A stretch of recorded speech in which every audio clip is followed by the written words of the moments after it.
नमस्कार दोस्तों, मैं शालीमार आपका स्वागत करती हूँ।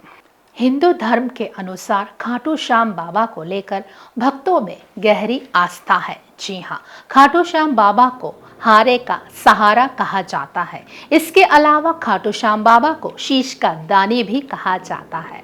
आज हम जानेंगे खाटू श्याम को कलयुग का देवता क्यों कहा जाता है और श्री कृष्ण ने उन्हें अपना नाम क्यों दिया। भक्तों में खाटू श्याम को लेकर अटूट आस्था है।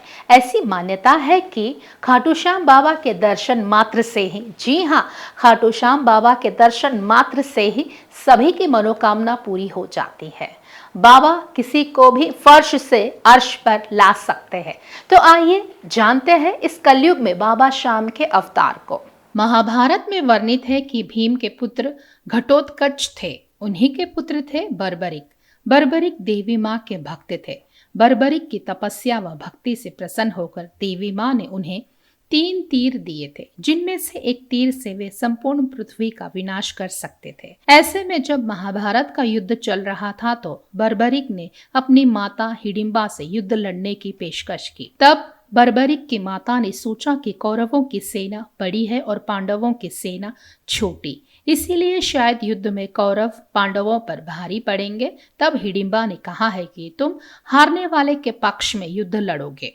इसके बाद माता की आज्ञा लेकर बर्बरिक महाभारत के युद्ध में शामिल होने के लिए निकल पड़े। लेकिन श्री कृष्ण को पता था कि जीत पांडवों की होने वाली है। अगर बर्बरिक युद्ध स्थल पर पहुंचते हैं तो वे कौरव पक्ष में युद्ध लड़ेंगे। इसीलिए भगवान श्री कृष्ण ब्राह्मण का रूप धारण कर बर्बरिक के पास पहुंचे। तब भगवान श्री कृष्ण ने बर्बरिक से उनका शीश दान में मांग लिया।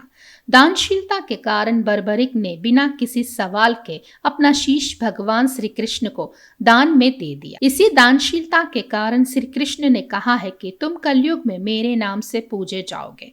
तुम्हें कलयुग में श्याम के नाम से पूजा जाएगा। तुम कलयुग का अवतार कहलाओगे और हारे का सहारा बनोगे। घटोत्कच के पुत्र बर्बरिक ने जब भगवान श्री कृष्ण को अपना शीश दान में दिया तो बर्बरिक ने महाभारत का युद्ध देखने की इच्छा जताई। तब श्री कृष्ण ने बर्बरिक के शीश को ऊंचाई वाली जगह पर रख दिया। तब बर्बरिक ने संपूर्ण महाभारत का युद्ध देखा। युद्ध समाप्ति के बाद भगवान श्री कृष्ण ने बर्बरिक के शीश को गर्भवती नदी में बहा दिया। ऐसे में गर्भवती नदी से बर्बरिक यानी बाबा श्याम का शीश बहकर खाटू उसे समय की खाटू गांव नगरी आ गया।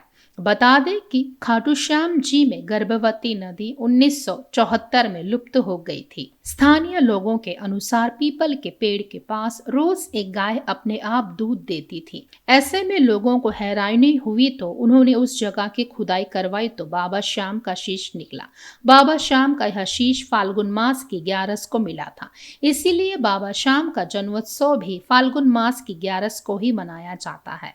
खुदाई के बाद ग्रामीणों ने बाबा श्याम का शीश चौहान वंश की नर्मदा देवी को सौंप दिया।